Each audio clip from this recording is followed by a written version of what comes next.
नमस्कार, स्वागत है आप सभी का रुद्राज व्याकरण चैनल में। आज के इस वीडियो में हम 2026 की आने वाली बोर्ड एग्ज़ाम के लिए गाला असाइनमेंट का गुजराती सब्जेक्ट का जो पेपर नंबर 2 है उसका संपूर्ण सॉल्यूशन देखने जा रहे हैं। वीडियो की शुरुआत करें इससे पहले आप इस चैनल में नए हो, चैनल को अभी तक सब्सक्राइब नहीं किया है तो चैनल को सब्सक्राइब करें, वीडियो को लाइक करें और अपने दोस्तों के साथ वीडियो को शेयर करना ना भूलें। तो आइए देखते हैं second language English medium Gujarati की पेपर नंबर 2 विभाग ए નીચેના જોડકા યોગ્ય રીતે જોડીને ફરીથી લખો, જેની અંદર અ કૃતિ છે અને બ ની અંદર કર્તા આપેલા છે, જેમાં કૃતિની સામે આપણે કર્તાનું સાચું નામ છે એ લખવાનું છે। તો પેલું છે જેઠીબાઈ, તો જેઠીબાઈના કર્તા છે એ થશે ક દુલેરાય કારાણી। ત્યારબાદ બીજું છે ટિફિન, ટિફિનની સામે જવાબ આવશે બ પ્રેમજી પટેલ। ત્યારબાદ પ્રયાણ, પ્રયાણની સામે જવાબ આવશે બ રમણભાઈ નીલકંઠ। ત્યારબાદ નીચે આપેલા વિકલ્પોમાંથી યોગ્ય વિકલ્પ પસંદ કરી ખાલી જગ્યા પૂરો, જેની અંદર વર્ગીસ કુરિયને આણંદનગરને અમૂલ ડેરી દ્વારા ખાલી જગ્યા સિટીની ઓળખ અપાવી છે, તો જવાબમાં આવશે મિલ્ક સિટીની ઓળખ વર્ગીસ કુરિયને છે એ અપાવેલી। ત્યારબાદની ખાલી જગ્યા છે શિમડાના વૃક્ષનો અંકુર ખાલી જગ્યા રસ્તાની વચમાં જ ફૂટી નીકળ્યો હતો, જેનો જવાબ આવશે બગીચાના રસ્તાની વચમાં ફૂટી નીકળ્યો હતો। ત્યારબાદ છે નીચે આપેલા વિધાનો ખરા છે કે ખોટા તે જણાવો, જેમાં સૂરજ તો બધે જ સરખો એ પ્રવાસ નિબંધ છે, તો ખોટું। ત્યારબાદ જર્મની ઉદ્યોગ ધંધાની દ્રષ્ટિએ ઘણો આગળ વધેલો દેશ છે, તો એમાં આવશે ખરું। સૂરજ છે એ સૂરજ તો બધે સરખો એ તો કે હાસ્ય નિબંધ છે, એટલા માટે એને આપણે અહીંયા ખોટું કીધું છે। ત્યારબાદ છે નીચે આપેલા પ્રશ્નોના એક વાક્યમાં ઉત્તર લખો, જેની અંદર ભારતીયોએ ખોરાક છાંડવા માટે શરમ કેમ ન અનુભવી, તો એનો જવાબ છે એ આવશે કે ભારતીયોએ ખોરાક છાંડવા માટે શરમ ન અનુભવી કેમ કે તેમણે ખોરાકના પૂરા પૈસા ચૂકવ્યા હતા। ત્યારબાદ છે શંભુ પુરાણીનો ભાણેજ વલ્ભો મુંબઈ જઈ શું ભણી આવ્યો હતો, તો જવાબ આવશે શંભુ પુરાણીનો ભાણેજ વલ્ભો મુંબઈ જઈ અંગ્રેજી ભણી આવ્યો હતો। ત્યારબાદ છે રોટલા ઘડવાનો અવાજ કઈ તરફથી આવતો હતો, તો જવાબ આવશે રોટલા ઘડવાનો અવાજ ડાબી બાજુએથી આવતો હતો। ત્યારબાદ છે નીચે આપેલા પ્રશ્નોના 2-3 વાક્યમાં ઉત્તર લખો, જેમાં અરીસામાં પોતાનું મોં જોયા પછી દીપક કઈ કલ્પના કરે છે, જેનો જવાબ આપણે જોઈશું કે અરીસામાં મોં જોયા પછીની દીપકની જે કલ્પના છે કેવી છે, તો અરીસામાં પોતાનું મોં જોયા પછી દીપક એવી કલ્પના કરે છે કે મારો આ પાટો રાષ્ટ્રધ્વજ જેવો દેખાય છે, મારું લાલ લોહી, પાટો સફેદ અને મારા વાળ લીલા એટલે કે રાષ્ટ્રધ્વજ થઈ ગયો। ત્યારબાદ છે અંબારામ ભદ્રંભદ્રના વેગ માટે કઈ ઘટના યાદ કરાવે છે, તો એનો જવાબ જોઈએ અંબારામ ભદ્રંભદ્રના વેગ માટે એક હાસ્યજનક ઘટનાનું વર્ણન કરે છે। અંબારામ કહે છે, મહારાજ તે દહાડે જમાલપુર દરવાજા બહાર એક શિયાળવાને વરુ ધારી અને આપણે પાછા ફર્યા હતા, તે દહાડે તો તમે મારાથી બહુ અગાડી નીકળી ગયા હતા, તેવા વેગ કહો છો? જવાબમાં ભદ્રંભદ્ર ગંભીરતાથી કહે છે કે કંઈક તેવો પણ તેથી સરસ। ત્યારબાદ છે શિમડાનું વૃક્ષ કપાઈ ગયું છે એમ જાણીને તેની બલાઈની કાકી પર શી અસર થઈ, જેનો જવાબ જોઈએ શિમડાના વૃક્ષ કપાવ્યા બાદ કાકી 2 દિવસ ભૂખ્યા રહ્યા અને ઘણા દિવસ સુધી લેખક સાથે વાત સુદ્ધા ન કરી। ત્યારબાદ છે નીચેના પ્રશ્નોના સવિસ્તર ઉત્તર લખો, જેમાં બલાઈ કયું વૃક્ષ ન કાપવાની વિનંતી કરે છે? એનો જવાબ છે બલાઈ શીમડાનું વૃક્ષ ન કાપવાનું કહે છે અને એને માટે કાકીને ખાસ વિનંતી કરે છે. શીમડાનો અંકુર ફૂટ્યો ત્યાંથી શરૂ કરીને તે મોટું વૃક્ષ બન્યું ત્યાં સુધી બલાઈએ તેના ઉછેરની ખૂબ જ કાળજી લીધેલી છે. દરરોજ થોડું થોડું પાણી પાય, સવાર સાંજ તપાસ કરે કે શીમડાનો છોડ કેટલો મોટો થયો છે, કોઈ તેને કાપે નહીં તેનું ધ્યાન રાખે. તેના પાન તેને આકર્ષિત કરે છે એટલે શીમડાનું વૃક્ષ તેનું પ્રિય પાત્ર બને છે અને કાકા તથા કાકીને ખાસ વિનંતી કરે છે, પગે પડે છે. એ તેનો શીમડા તરફનો ગાઢ પ્રેમ બતાવે છે. ત્યારબાદ 15મો પ્રશ્ન છે, સૂરજ તો બધે જ સરખો પાઠના લેખક આખરે ક્યાંય ન જવા માટે કેમ વિચારે છે? જેનો જવાબ છે લેખક પ્રવાસના સ્થળે લેખકને જુદી જુદી વાનગી ખાવાની ખૂબ ઈચ્છા થાય છે. પ્રાકૃતિક સૌંદર્ય જોવાની તેમને બિલકુલ ફુરસદ નથી. પ્રવાસના સ્થળે ભીડ અને જાણીતા ચહેરા જોતા દુઃખ થાય છે. એના કરતાં તો અમદાવાદમાં જ સાંજે ધાબે પાણી છાંટી ઠંડક કરી આરામ કરવો વધુ પસંદ કરે છે. પટેલનો આઈસ્ક્રીમ ખાતા ગપ્પા મારવાની મજા લેવાનું લેખકને ગમે છે. આવી મજા બીજે ક્યાંય પ્રાપ્ત થતી નથી એટલે લેખક નક્કી કરે છે કે હવે કોઈ પ્રવાસ ગોઠવવો નથી. પૃથ્વીનો છેડો ઘર છે અને એટલે જ ઘરે જ આનંદ કરી લેવો. ત્યારબાદનો 16મો પ્રશ્ન, ઇજનેરીનો અભ્યાસ પૂર્ણ થતાં કુરિયનની કઈ કંપનીમાં પસંદગી થઈ હતી? તે કંપની એમણે શા માટે છોડી દીધી હતી? જવાબ જોઈએ. ઇજનેરીનો અભ્યાસ પૂર્ણ થતાં કુરિયનને ઈસવીસન 1944માં Tata iron and steel company યાની કે ટિસ્કોમાં એપ્રેન્ટિસ તરીકે નોકરી મળી હતી. આ કંપનીમાં જ્હોન મથાઈ ડાયરેક્ટર હતા. તેઓ શ્રી વર્ગીસના મામા થતા હતા. તેથી બધા કર્મચારીઓ વર્ગીસને અમલદારનો ભાણેજ છે એ નામે ઓળખતા. પોતાને કુરિયન તરીકે ઓળખાવું હતું, તેથી આ નોકરી છોડી દીધી હતી. અહીંયા આ જે પ્રશ્ન છે સવિસ્તર, એમાં તો કે જરૂરી જે મુદ્દાઓ છે એ જ લીધા છે. એમાં તમે તમારી જાતે થોડું ઘણું એડ કરી અને થોડોક વિસ્તૃત જવાબ છે જવાબ તમારે લખવાનો છે. ત્યારબાદ સેક્શન બી યાની કે વિભાગ 2, જેની અંદર પ્રથમ છે એ જોડકા, જેમાં કૃતિની સામે એના કર્તા છે એ કર્તાનું નામ લખવાનું છે. 17મું છે મોરલી, તો મોરલીના કર્તા યાની કે કવિ છે મીરાબાઈ. જીવમાં જીવ આવ્યો, જેની સામે આવશે એ હરિકૃષ્ણ પાઠક. હાથ મેળવીએ, જેની સામે આવશે નિરંજન ભગત. ત્યારબાદ છે નીચે આપેલા વિકલ્પો માંથી યોગ્ય વિકલ્પ પસંદ કરી ખાલી જગ્યા પૂરો. કવિ પોતાના જીવનને ખાલી જગ્યા બનાવવા માંગે છે, જેમાં આવશે પરોપકારી બનાવવા માંગે છે. ત્યારબાદ ખાલી જગ્યા માણસ કદી ફૂલાતો નથી, જેમાં પૂર્ણતાવાળો માણસ કદી ફૂલાતો નથી. ત્યારબાદ છે નીચે આપેલા વિધાનો ખરા છે કે ખોટા તે જણાવો. કરશનદાસ માણેકનું ઉપનામ વૈશંપાયન છે, તો એ વિધાન ખરું છે. ત્યારબાદ છે ગઝલની 2 પંક્તિઓ મળી એક શેર બને છે, તો આ વિધાન છે પણ ખરું છે. ત્યારબાદ નીચે આપેલા પ્રશ્નોના એક વાક્યમાં ઉત્તર લખો, જેમાં 24મો પ્રશ્ન છે વરસાદ વરસવાથી પર્ણો પર શી અસર થઈ? તો જવાબ આવશે વરસાદ વરસવાથી પર્ણો ઉજળા થઈ ગયા. ત્યારબાદનો 25મો પ્રશ્ન, હાઇકુ કેટલા અક્ષર અને કેટલી પંક્તિનું હોય છે?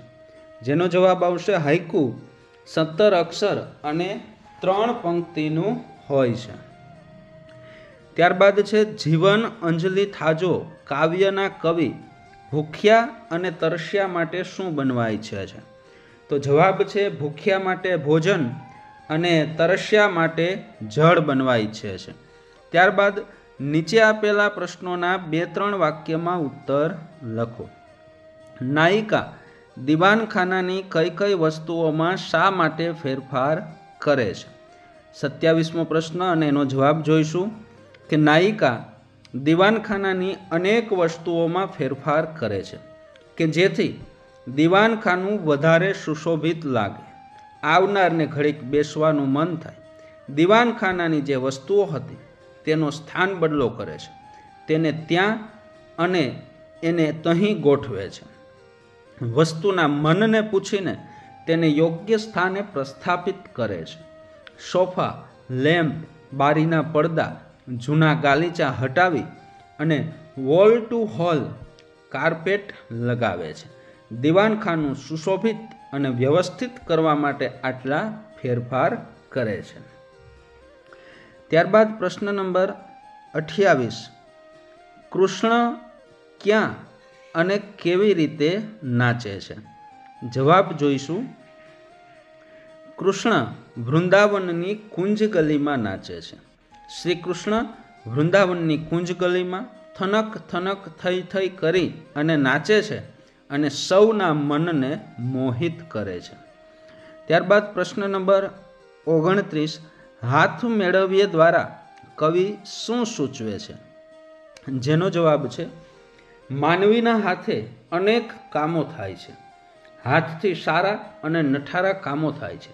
હાથની આવડતથી સારું અને ઉમદા કામ થાય છે, તો બિન આવડતવાળા હાથથી ખરાબ અને ખોટું કામ પણ થાય છે.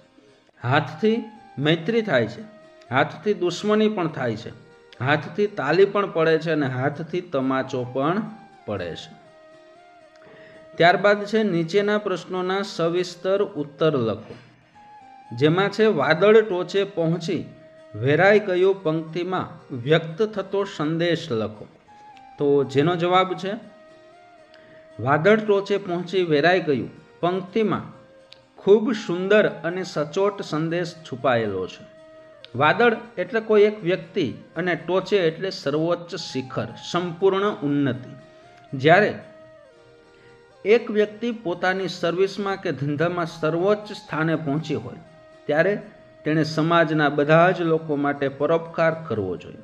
સ્વાર્થ છોડીને નિસ્વાર્થ ભાવે ગરીબ, પીડિત અને દુઃખી મનુષ્યની સેવા કરવી જોઈએ. જેમ વાદળ પર્વતની ટોચ પર બિરાજમાન છે ત્યારે પોતાના પાણીરૂપી સંપત્તિ સર્વજન હિતાય ચારે બાજુ વરસાવે છે, એવી જ રીતે ઉચ્ચ પદવીએ પહોંચેલો મનુષ્ય માનવ વસ્તી ઉપર વરસીને નમ્ર બનવું જોઈએ. ઉચ્ચ હોદ્દો મેળવે તેમ તેનામાં વધુ નમ્રતા, બીજાની દરકાર, વિશાળતા, ઉદારતા અને ત્યાગભાવના જેવા ગુણોનો વિકાસ થાય તે અત્યંત જરૂરી છે. ત્યારબાદ પ્રશ્ન નંબર 31. માણસની સભાપાત્રતા ની યોગ્યતા તે બેસે અહીં ગઝલના આધારે સમજાવો. જેનો જવાબ જોઈએ કે કોઈ એક વ્યક્તિ કોઈ સભામાં બેઠી હોય ત્યારે તે પોતાની જાતને પૂછે કે આ સાહિત્યની સભા, સંગીતની સભા, ગઝલની સભા કે અન્ય વિષયની સભા છે, ત્યારે તે પોતાની જાતને આ સભામાં બેસવાની તેની પાત્રતા છે કે નહીં એમ પૂછે. અને એને એમ લાગે કે ના, આ સભામાં બેસવાની મારી પાત્રતા કે યોગ્યતા નથી, તો બીજી જ ક્ષણે તેણે આ સભાનો ત્યાગ કરવાની તત્પરતા દાખવવી જોઈએ. આવી પોતાની જાતે જ પાત્રતા કે યોગ્યતા નક્કી કરે તેને જ સભામાં બેસવાનો અધિકાર છે એમ કવિ આપણને સમજાવે છે. આ ગઝલમાં કવિએ આ વાત બહુ જ સરસ રીતે બતાવી છે. ત્યારબાદ છે જીવમાં જીવ આવ્યો કાવ્યનો ભાવાર્થ સમજાવો. જવાબ જોઈએ. સોનેટ સ્વરૂપમાં લખાયેલી આ કૃતિમાં જળ વિના વિવશ થયેલ જીવ માત્રને વરસાદના 2-4 ફોરા પડવાના શરૂ થતાં જ જીવમાં જીવ આવે છે. એટલે આ શીર્ષક યથાર્થ છે અને સુંદર છે. ઉનાળાની ગરમીમાં પશુ, પક્ષી, માનવ પ્રકૃતિ તમામ સજીવ સૃષ્ટિ દુઃખી છે, શૂન્ય છે. ચારે બાજુ લૂ ચાલે છે, બધા જીવો દુઃખી છે, ચેતન વિહોણા છે, બેહોશીમાં પડેલા છે, ક્યાંય ચેતનવંતું જીવન દેખાતું નથી. પણ કુદરતની અને ઈશ્વરની કૃપાથી આકાશમાંથી નવજીવન રૂપી વરસાદના ફોરા પડવાની શરૂઆત થતાં જ ચારે તરફ એકદમ હરખની હેલી ફરી વળે છે. સમગ્ર સૃષ્ટિ મૃત્યુશૈયા છોડી નવજીવનને માણવા ઉમટી પડે છે. પશુ, પક્ષી, માનવ, ઝાડ, પાન, કીડી જેવા જીવો પણ આનંદિત થઈ જાય છે. સૌને હૈયે ધરપત વળે છે અને સૌના જીવમાં જીવવાની તમન્ના ઊભી થાય છે. કવિશ્રીએ આ દ્રષ્ટિએ જીવમાં જીવ આવ્યો શીર્ષક આપીને આપણી પણ સહાનુભૂતિ જીતી લીધી છે. તેથી એમ કહી શકાય કે આ શીર્ષક યથાર્થ છે અને ખૂબ સુંદર છે. ત્યારબાદ વિભાગ સી કે જે વ્યાકરણ વિભાગ છે, જેની અંદર પ્રશ્ન નંબર 33 છે કે નીચેનામાંથી કયો શબ્દ નિસ્બત શબ્દનો સમાનાર્થી છે? તો નિસ્બત યાની ઓપ્શન એ નાતો. ત્યારબાદ 34મો પ્રશ્ન છે નીચેનામાંથી સમાનાર્થી શબ્દનું જોડકું ઉચિત નથી. દૂધ અને દૂધ, પારિતોષિક, પુરસ્કાર, શ્વેત અને શ્યામ. તો એ અને બી છે એ તો કે એકબીજાના સમાનાર્થી છે, જ્યારે શ્વેત અને શ્યામ એ એકબીજાના વિરુદ્ધાર્થી છે, એટલે ઉચિત નથી એવું કીધું છે. એટલે જવાબ આવશે ઓપ્શન સી, શ્વેત અને શ્યામ. 35મો પ્રશ્ન છે શુષ્ક શબ્દનો વિરુદ્ધાર્થી શબ્દ શોધીને લખો. તો શુષ્ક શબ્દનો વિરુદ્ધાર્થી શબ્દ આવશે ઓપ્શન બી, રસિક. ત્યારબાદ છે નીચે વિરુદ્ધાર્થી શબ્દના જોડકા આપ્યા છે, તેમાં કયું જોડકું ઉચિત નથી? સ્થિર, અસ્થિર, હરખ, શોક, શીતળ, ઠંડુ. તો શીતળ છે એનો વિરુદ્ધાર્થી શબ્દ થાય ગરમ, પણ અહીંયા ઠંડુ એનો સમાનાર્થી શબ્દ આપ્યો છે, એટલે ઉચિત નથી. એમાં જવાબ આવશે ઓપ્શન સી, શીતળ, ઠંડુ. ત્યારબાદ નીચેનામાંથી કઈ જોડણી સાચી છે? તો એનો જવાબ આવશે ઓપ્શન એ, રેંટિયો. ત્યારબાદ છે પ્રશ્ન નંબર 38. પસા કાકાનું 90 વર્ષે ખાલી જગ્યા થયું, જેમાં તો કે યોગ્ય જોડણી વડે ખાલી જગ્યા પૂરવાની છે. તો ઓપ્શન એ છે નિર્ધન, ઓપ્શન બી નિધન અને ઓપ્શન સી નિધન. તો સાચો જવાબ આવશે ઓપ્શન સી, રસ્વ ની વાળું નિધન. ત્યારબાદ પ્રશ્ન નંબર 39. નીચેનામાંથી સિંધુર્મી શબ્દની કઈ સંધિ યોગ્ય રીતે છોડેલી છે? તો જેનો જવાબ આવશે ઓપ્શન એ, સિંધુ પ્લસ ઉર્મી. સિંધુમાં રસ્વ અને ઉર્મી છે એમાં ઉ દીર્ઘ અને મી છે એ રસ્વ. નીચેનામાંથી કયો સમાસ મધ્યમપદ લોપી સમાસ છે? પ્રશ્ન નંબર 40, જેમાં વરાળ યંત્ર, વૃંદાવન અને પિતાંબર. તો મધ્યમપદી લોપી સમાસ કીધું છે, તો એમાં આવશે વરાળ યંત્ર, એટલે કે વરાળથી ચાલતું યંત્ર અથવા તો વરાળ દ્વારા ચલાવવામાં આવતું યંત્ર. અહીંયા વૃંદાવન શબ્દ છે એ તો કે મધ્યમપદ લોપી સમાસ પણ થાય છે, કે વૃંદાઓથી ભરેલું વન, અને વૃંદાનું વન એટલે તત્પુરુષ પણ છે અને મધ્યમપદ લોપી પણ છે. ત્યારબાદ પ્રશ્ન નંબર 41. મંત્રમુગ્ધ બનવું રૂઢિપ્રયોગનો અર્થ આપો. તો એમાં જવાબ આવશે દંગ થઈ જવું અથવા તો આશ્ચર્યચકિત થઈ જવું, નવાઈ પામવી. આવો એને મળતો જવાબ છે એ આવી શકે. ત્યારબાદ 42મો પ્રશ્ન. અણી ચૂક્યો 100 વર્ષ જીવે, કહેવત સમજાવો. તો જે કહેવત છે કહેવતનો જવાબ થશે કે કોઈ માણસ એક વખત નિષ્ફળ કે આફતમાંથી ઉગરી જનાર છે એ સફળતાની પરંપરાનો લાભ મેળવે છે. ત્યારબાદ 43મો પ્રશ્ન છે. કનુ તો હજી સગડ મેલતો નથી, જેનું કર્મણી વાક્ય બનાવવાનું છે. તો જવાબ આવશે કનુથી હજી સગડ મેલાતો નથી. ત્યારબાદ 44મો પ્રશ્ન. સુધાએ તેની કાકીને પત્ર લખ્યો, પ્રેરક વાક્ય બનાવવાનું છે. જેનો જવાબ આવશે સુધાએ તેની કાકીને પત્ર લખાવ્યો.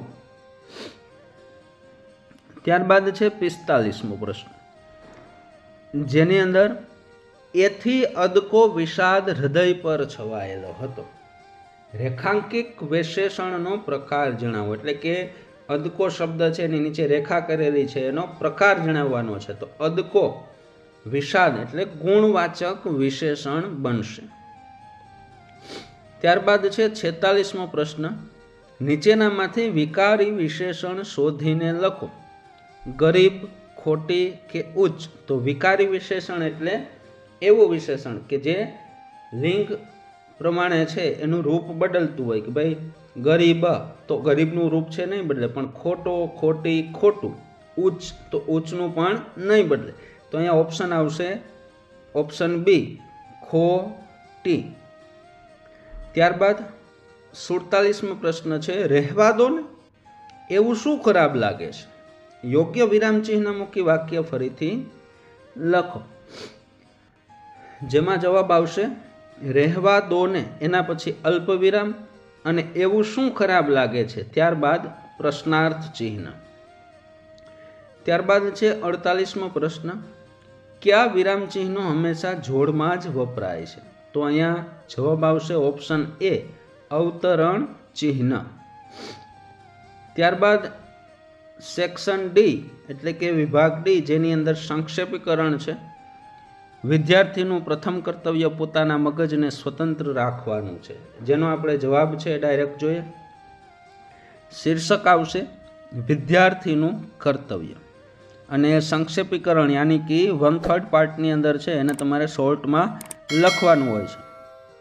તો એ જવાબ જોઈએ કે વિદ્યાર્થીનું કર્તવ્ય મગજને સ્વતંત્ર રાખવાનું છે. બીજું કર્તવ્ય જાત પર કાબૂ રાખવાનું છે. ત્રીજું કર્તવ્ય સેવાભાવનું છે. અને ચોથું કર્તવ્ય સાવધાન રહેવાનું છે. અને આ પ્રમાણે જીવન જીવવાથી જીવન સફળ થાય છે. ત્યારબાદ છે નીચે આપેલા મુદ્દાઓ પરથી વાર્તા લખી તેનામાંથી મળતો બોધ લખી તેને યોગ્ય શીર્ષક આપો. જેની અંદર વાર્તા છે એ પહેલાં શિલ્પી અને યમરાજની છે, જે આપણે જોઈએ. શીર્ષક એને આપણું આપશું શિલ્પીની ભૂલ. કોશી નામના નગરમાં એક ઉત્તમ કક્ષાનો શિલ્પી રહેતો હતો. શિલ્પીની શિલ્પકળા તેના નગર સિવાય પણ આજુબાજુના પંથકમાં ખૂબ વખણાતી હતી. તે પથ્થરની મૂર્તિ બનાવે ત્યારે જોનારને એમ લાગે કે આ મૂર્તિ હમણાં બોલી ઉઠશે. એવી જીવંત મૂર્તિઓ તે બનાવતો. આખા પંથકમાં એને છોટો જડવો મુશ્કેલ હતો. એક દિવસ શિલ્પી મૂર્તિ કંડારવામાં મશગુલ હતો. એવા સમયે બાજુના નગરમાંથી એક મોટો જ્યોતિષી તેની પાસે મૂર્તિ ખરીદવા આવ્યો. શિલ્પીએ ઘડેલી મૂર્તિઓ જોઈ તે પ્રસન્ન થઈ ગયો અને તેણે શિલ્પી પાસેથી એક મૂર્તિ ખરીદી અને પોતે એક મોટો જ્યોતિષી હોવાની વાત કરી. આ જાણીને શિલ્પીને પોતાના ભવિષ્ય વિશે જણાવવા કહ્યું. જ્યોતિષી તો શિલ્પીના મુખ સામે તાકી રહ્યો અને તેણે ખૂબ જ ખચકાટ સાથે શિલ્પીને જણાવ્યું કે આવતી અમાસના બીજા દિવસે તારું મૃત્યુ થશે. શિલ્પી તો આ સાંભળીને ગભરાઈ ગયો. જ્યોતિષી તો તેને આગાહી જણાવી મૂર્તિ લઈને ચાલતો થયો. બીજી બાજુ શિલ્પીને ચિંતા પેઠી. તે પોતાના મૃત્યુના વિચારોથી દુઃખી થઈ ગયો અને પોતાના મૃત્યુને અટકાવવાના ઉપાયો વિશે વિચારવા લાગ્યો. શિલ્પીને પોતાના મૃત્યુને અટકાવવાની એક યુક્તિ સૂચી. એણે વિચાર્યું કે અમાસ આવતા પહેલાં હું મારા જેવા બીજા 6 પૂતળા બનાવું અને જે દિવસે યમરાજ મને લેવા આવે ત્યારે એમને આ પૂતળા વચ્ચે ઊભો રહેલો હું નહીં દેખાવ અને તેઓ ખાલી હાથે પાછા જશે અને મારું મૃત્યુ થશે નહીં. યુક્તિ મુજબ શિલ્પીએ તો પોતાના જેવા 6 પૂતળા ઘડી કાઢ્યા અને જોનારને ખ્યાલ જ ન આવે કે આ શિલ્પી છે કે પૂતળા. મૃત્યુનો દિવસ નજીક આવી ગયો અને એ દિવસે શિલ્પીએ પેલા 6 પૂતળાને ઓરડામાં માણસની જેમ સુવાડી દીધા અને પોતે પણ એમની વચ્ચે જઈને સૂઈ ગયો. શિલ્પીના મૃત્યુનો સમય થતાં યમરાજા પોતાના દૂતો સાથે શિલ્પીના ઘરે આવ્યા અને અંદર ઓરડામાં આવીને શિલ્પીને શોધવા લાગ્યા. પણ ઓરડામાં એમણે જોયું કે અહીં તો એક શિલ્પીને બદલે 7 શિલ્પી છે. એમની મૂંઝવણનો પાર ન રહ્યો. તેઓ સાચા શિલ્પીને ઓળખી જ ન શક્યા. તેમને થયું કે આમાંથી અમારે કયા શિલ્પીના પ્રાણ લેવાના છે એ કેમની ખબર પડે. પણ યમદૂત તો ખૂબ ચતુર હતો. તેમણે મનોમન શિલ્પીને શોધી કાઢવાનો ઉપાય વિચારી લીધો. યમદૂત પેલા સાતેય શિલ્પી પાસે જઈને બોલવા લાગ્યો કે આ શિલ્પી તો ખરેખર ખૂબ હોશિયાર છે. તેણે પોતાના જેવા જ અદ્ભુત શિલ્પ ઘડી કાઢ્યા, પણ આ શિલ્પી આ મૂર્તિઓ ઘડવામાં એક ભૂલ કરી બેઠો છે. માત્ર એક ભૂલને કારણે તેના પૂતળામાં ખોટ રહી ગઈ છે. યમદૂતની આ વાત સાંભળી શિલ્પીથી ન રહેવાયું. તેને થયું કે પોતાની કઈ ભૂલ હશે ને એ ભૂલને જાણવા શિલ્પી યમરાજને પૂછી બેઠો કે કઈ ભૂલ. એ બોલે છે એ સાથે જ યમરાજ એને ઓળખી જાય છે અને કહે છે કે બસ આ જ ભૂલ કે તું બોલી ઉઠ્યો. જો તું બોલ્યા વિના ચૂપચાપ પૂતળા વચ્ચે બેસી રહ્યો હોત તો હું તને ઓળખી શક્યો ન હોત, પણ તું બોલી ઉઠ્યો એ તારી ગંભીર ભૂલ છે. એને એ જ તારા મૃત્યુનું કારણ છે. એમ કહેતાની સાથે જ યમરાજે શિલ્પીના પ્રાણ લીધા અને એ રીતે યમરાજની જીત થઈ અને શિલ્પીનું મૃત્યુ થયું. બોધ. આ વાર્તા પરથી આપણને બોધ મળે છે કે માણસનું ધારેલું નહીં પણ ઈશ્વરનું ધારેલું જ આ દુનિયામાં થાય છે. માણસ કંઈ જ કરી શકતો નથી, ઈશ્વર જ સર્વશક્તિમાન છે. ત્યારબાદ પ્રશ્ન નંબર 51. તમારી શાળામાં 150મી ગાંધી જયંતિનો ઉજવણી કરવામાં આવી તે વિશે આશરે 100 શબ્દમાં અહેવાલ લખો. જવાબ જોઈએ. 150મી ગાંધી જયંતિની ઉજવણીનો અહેવાલ એવો આપણે શીર્ષક આપશું. સ્થળ છે રાજકોટ, તારીખ 2/10/2025.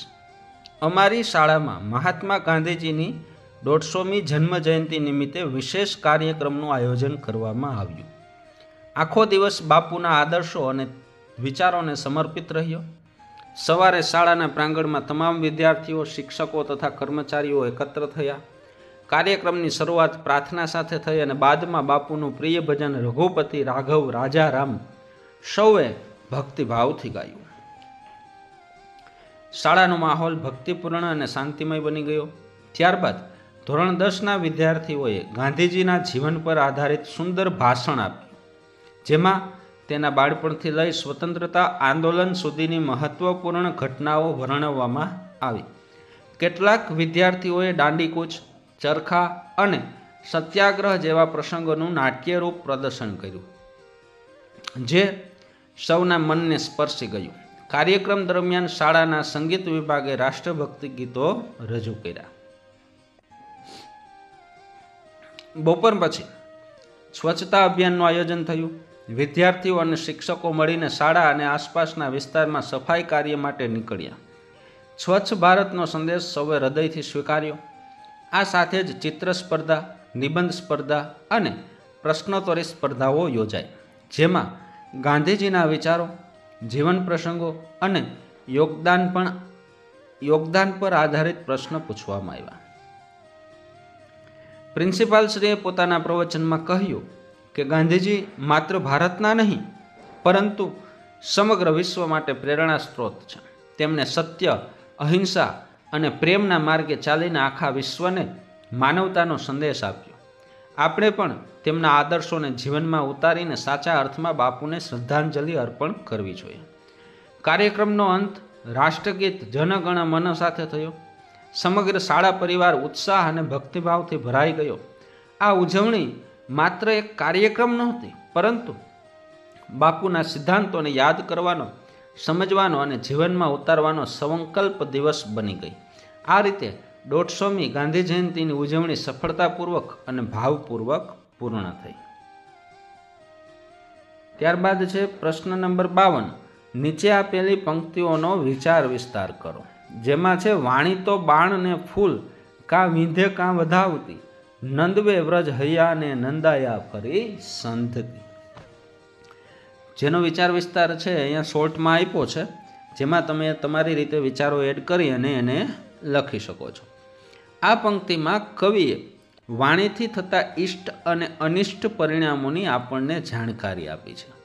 વાણી બે પ્રકારનું કામ કરે છે. બાણ જેવું કામ પણ વાણી કરે છે અને ફૂલ જેવું પણ તે જ કરી શકે છે. બાણનું કામ વીંધવાનું છે. તે ગમે ત્યારે ગમે તેને વીંધી નાખે. તેમ વાણીમાં કડવાશ હોય તો કોઈ પણ વ્યક્તિના હૃદયને દુઃખ પહોંચાડે છે. એ જ રીતે ફૂલનું કામ વધાવવાનું છે. જો વાણીમાં મીઠાશ હોય તો તે સામેના વ્યક્તિને વધાવી પણ લે છે. વાણી વિશે તો કવિઓએ અનેક પ્રકારની વાતો કહી છે. કબીર કહે છે કે એસી બાणी बोलिए मन का आपा खोई औरन को शीतल करे खुद भी शीतल होय। वाणीनो प्रभाव अनेरो छे, ते गमे तेवा व्रज हૈયાને પણ નંદવી નાખે છે, ગમે તેવા કઠોર હૃદયવાળા વ્યક્તિને પણ પાડી નાખે, અને તેનામાં એ વિશેષતા પણ છે કે ભારે ધારે તો તૂટેલા હૈયાને સાંધી પણ નાખે। આમ વાણી ઉપર વ્યક્તિના ચરિત્રનો આધાર છે। કેવા પ્રકારની વાણીનો ઉપયોગ કરવો તેનો આધાર તેની પર છે। ત્યારબાદ અથવાની અંદર આપેલો છે, ઊંચી નીચી ફર્યા કરે જીવનની ઘટમાળ, ભરતી એની ઓટ છે ને ઓટ પછી જુવાળ। જેની અંદર આ પંક્તિમાં કવિ આપણને સુખ દુઃખ અને તડકા છાયા જેવા જીવનથી પરિચિત કરાવે છે। આ સંસાર પરિવર્તનશીલ છે। મનુષ્યના જીવનમાં એક સરખો સમય સદાયને માટે રહેતો નથી, તેમાં સતત પરિવર્તન આવ્યા કરે છે। જીવનમાં ક્યારેક સુખ આવે તો ક્યારેક દુઃખ પણ આવે છે। જેમ સાગરમાં ભરતી પછી ઓટ નિશ્ચિતપણે આવે છે, તેમ જીવનમાં પણ સુખ પછી દુઃખ આવ્યા જ કરે છે। આમ આપણું જીવન સુખ દુઃખથી ભરેલું છે। કોઈ દિવસ શીરો અને પૂરી જમવા મળે તો ક્યારેક વળી ભૂખ્યા પણ રહેવું પડે છે। ચડાવ ઉતાર એ માનવ જીવનનું એક ચક્ર છે। જીવનમાં સુખ અને દુઃખ કંઈ કાયમ રહેતા નથી, તેથી આપણે સુખમાં છકી ન જવું જોઈએ અને દુઃખમાં હિંમત ન હારવી જોઈએ। એક સરસ પંક્તિ આ વાતને કંઈક અંશે સમર્થન આપે છે। ત્યારબાદ છે પ્રશ્ન નંબર 53 કે જેની અંદર નિબંધ આપેલા છે, નારી તો નારાયણી, પર્યાવરણનું રક્ષણ એ જ જીવનનું રક્ષણ અને ભ્રષ્ટાચાર। તો આ જે નિબંધો છે એ માટેના અલગ વિડીયોઝ નિબંધ લેખનનું જે પ્લેલિસ્ટ છે એમાં મૂકેલા છે, ત્યાંથી આપ છે જોવા ઈચ્છો તો જોઈ શકો છો।